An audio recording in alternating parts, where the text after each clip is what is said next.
বিভিন্ন দেশের পণ্যের ওপর ডোনাল্ড ট্রাম্পের শুল্ক আরোপের ঘোষণায় তীব্র হচ্ছে বাণিজ্য যুদ্ধ। বুধবার থেকে যুক্তরাষ্ট্রে আমদানিকৃত ইস্পাত ও অ্যালুমিনিয়াম পণ্যে 25% শুল্ক আরোপ করা হয়েছে। ট্রাম্প প্রশাসন বলছে, এই সিদ্ধান্তের লক্ষ্য মার্কিন ইস্পাত ও অ্যালুমিনিয়াম উৎপাদনকারী প্রতিষ্ঠানগুলোর প্রতিযোগিতা সক্ষমতা বাড়ানো। এবার যুক্তরাষ্ট্রের এমন সিদ্ধান্তের বিরুদ্ধে পাল্টা ব্যবস্থা নিয়েছে কানাডা ও ইউরোপীয় ইউনিয়ন।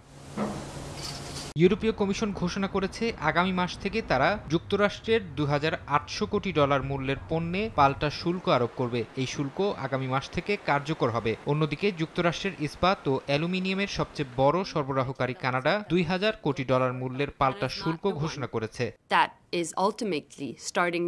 দ্বিতীয় মেয়াদে ক্ষমতায় বসার পর থেকে শুল্ক নিয়ে রিপাবলিকান প্রেসিডেন্ট ট্রাম্পের নানান পদক্ষেপ বিনিয়োগকারী, ব্যবসায়ী ও ভোক্তাদের এমনভাবে অস্থির করে তুলেছে যে এর ধাক্কায় যুক্তরাষ্ট্রে মন্দা দেখা দিতে পারে এবং বৈশ্বিক অর্থনীতি আরও পিছিয়ে পড়তে পারে বলে আশঙ্কা করছেন বিশ্লেষকরা। ফরহাদ চৌধুরী, সময় সংবাদ।